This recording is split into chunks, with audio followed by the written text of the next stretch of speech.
Hey everyone, welcome back to another video. In today's video, we're gonna be going over my 2022 Game Awards. That's right, it's the video where I hand out awards to all the games that I played this year that I think deserve to be recognized in some way or another, because the real Game Awards is a shitty poo-poo sucks, and there's not enough variety on there, they're just handing out various awards to the same AAA titles and also Genshin Impact for some godforsaken reason. So I feel like I didn't play as many games this year or even consumed as much good media as I'd have liked to. But at the same time, I feel like I haven't really accomplished much of anything either. Even though I should be, hopefully, graduating college here pretty soon, I still feel like I've basically done nothing actually meaningful this year, besides hanging out with my precious friends, of course. And, I know the reason that I feel like I haven't done anything.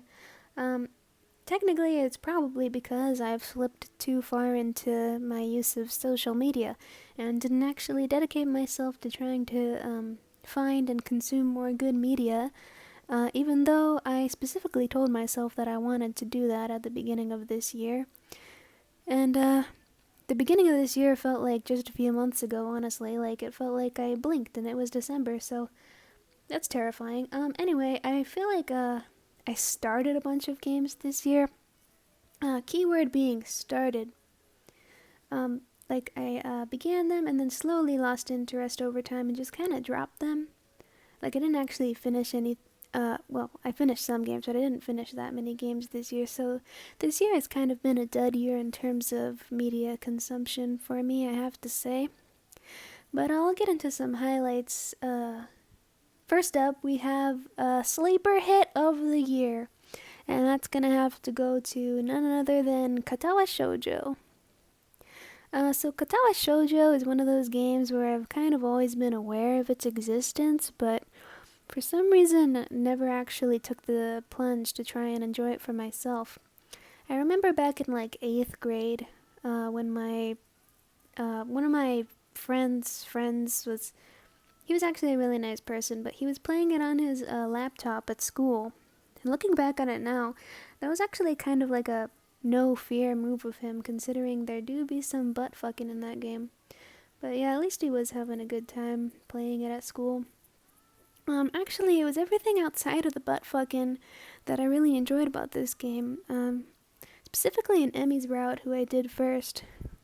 Don't get me wrong, like, the H scenes were particularly memorable, especially in Emmy's case, but I'd like to believe it was, like, the writing and the somber character moments that really gave the game substance to me. Rin's route in particular had these moments, like just the two of us staring into the sky and watching the fireworks and shit, and really gave a lasting impression on me. It made me wish I had picked up the game earlier and gave it a try, considering it is free and all. I feel like the routes for me kind of reiterated the importance of communication and how communication is always key in relationships, you know? Like, even if you've kidded yourself into this fantasy where you think, like, oh, we understand each other so well, you know, we don't even have to talk to each other. We can just be comfortable in silence. Like, sure, that's nice and all to think that, but that doesn't mean you can just, like, not talk shit out when time comes to it. Also, spoilers for Emmy's route, but why would you continue to butt fuck her if you knew you both weren't really, like, enjoying it, man? Like, if you're not feeling it, maybe you should just take a step back and calm your fucking dick for a second. But anyways, moving on to the next category, we have Best Pleasant Surprise. And I think this one I'm gonna have to give to Kirby's Forgotten Land. Originally, I didn't even think this game was gonna hook me as much as it did, but it truly was a pleasant experience all around, I have to say. For some reason, it can be really hard for a game to grab my attention and then continue to hold that attention and stick with me all the way to completion. That's probably because my attention span is just fucked because I'm fucking Gen Z cringer ass, but somehow Kirby managed to keep it somehow. And I actually saw the game through to its entirety. I didn't really get much out of it in terms of like an overall message or like big meaning or whatever, but at least I can say now that I've become more of a proper Kirby enjoyer in 2022. The last boss gave me kind of a hard time, but it was a pleasant surprise how much I had to really focus. Like, it was a lot harder than I thought it was gonna be. And the bosses leading up to it were like fucking crazy, man. Like, it's the kind of boss that you definitely didn't expect to see in like a cutesy game like Kirby. So yeah, what a pleasant surprise coming from Kirby. I'm really glad Nintendo took it in this new direction. Next up, we have the award for biggest disappointment, and unfortunately, that's gonna have to go to SMT5. So I had been looking forward to SMT5 and following its development online for many years up until its release, and I mean, the graphics of the demons themselves were really pretty and impressive, especially for the Switch hardware, but the environments and the story didn't exactly wow me per se. Like, the first desert area was such a slog. This is kind of a pet peeve of mine, but fucking desert areas are so fucking boring. I fucking hate desert areas in games. We should just ban desert areas in games, honestly. And, like, just that first area made it really difficult for me to want to continue after a while. The environments did become more interesting a little once they, like, changed it up, but that novelty didn't stick around at all. And, the story began to pick up a little once that creep-ass Lamu was introduced, and then it just kind of fell off again. So I got bored of it, admittedly. Like, I felt like I had no good reason to, like, push me forward in the game and continue to play. Alright, next up we have the award for Best Indie Game. I played a lot of interesting indie games this year, like milk inside of a bag of milk inside of a bag of milk, and milk outside of a bag of milk inside of a bag of milk, as well as Grimm's Hollow, and just had some fun with some cute indie games this year, trying them out. But I have to say the most entertaining for me would have to be probably Needy Streamer Overload. And I know that choice makes me cringe, but it's fine. I'm cringe, but I'm free, you know what I mean? The game kind of had this aesthetic that made me feel like the game was kind of made for me to enjoy.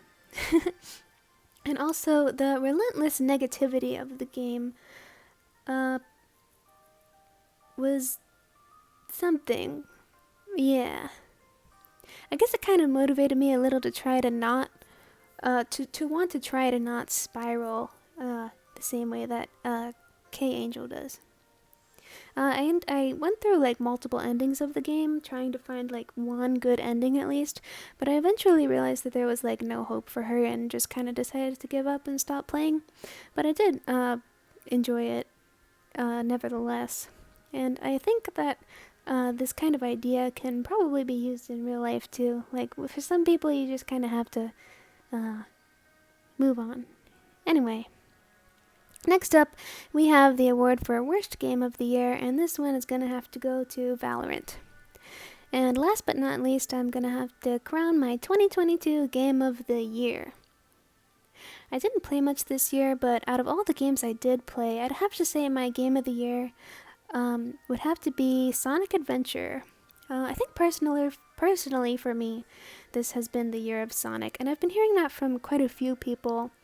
But for me, this year I finally got more into the franchise as a whole through watching the films, playing more of the games, and anticipating the release of Sonic Frontiers.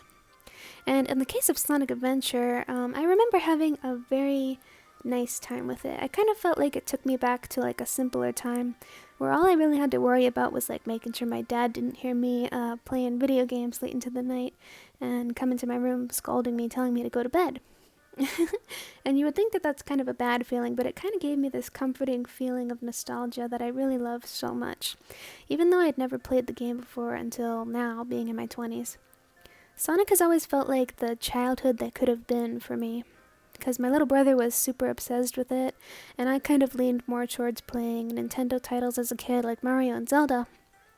And if I had only engaged with my brother a little more back then I'm sure Sonic and I would have had more of a solid history together. But I am grateful that now I am still able to enjoy him even after my childhood has officially passed. The goofy early 2000s writing and the clunky yet colorful and eye-catching graphics and the sheer amount of fun I had zipping around the overworld, all of it added up to give me an experience I won't soon forget, and that's gonna have to solidify it as my game of the year. It sent me back to a time where I felt like I really wanted to be. I would have to say that Sonic Adventure has for sure been my favorite experience with Sonic so far. And here's hoping I can enjoy more of what he has to offer in the future. I'm planning on playing Sonic Unleashed and starting Sonic Frontiers and going through Sonic Generations again. And yeah. So yeah, that's my 2022 Game Awards, everybody. I hope you enjoyed it. I actually dipped my toes into a teensy bit of game design this year, and that took up like a good month of my time and brain power, so I feel like because of that, out of all the games that I did play, I started to really be able to appreciate just how much work goes into creating video games. And it's especially surprising to me seeing creators spend hours just making beautiful games, specifically indie games, and then they just put them up for free for anyone to be able to play. Like, I feel like that's a level of selflessness that I don't know if I'll ever be able to achieve. But, yeah. So anyway, I think I'm gonna try and sleep now because I have a fucking cringe presentation tomorrow and I'm dying. But yeah, here's hoping that 2023 is gonna be a better year for video games for me. I know I've got Fire Emblem Engage to look forward to, and I'm still holding out for that Persona 6 announcement. So yeah, I'm gonna go to bed now. Good night!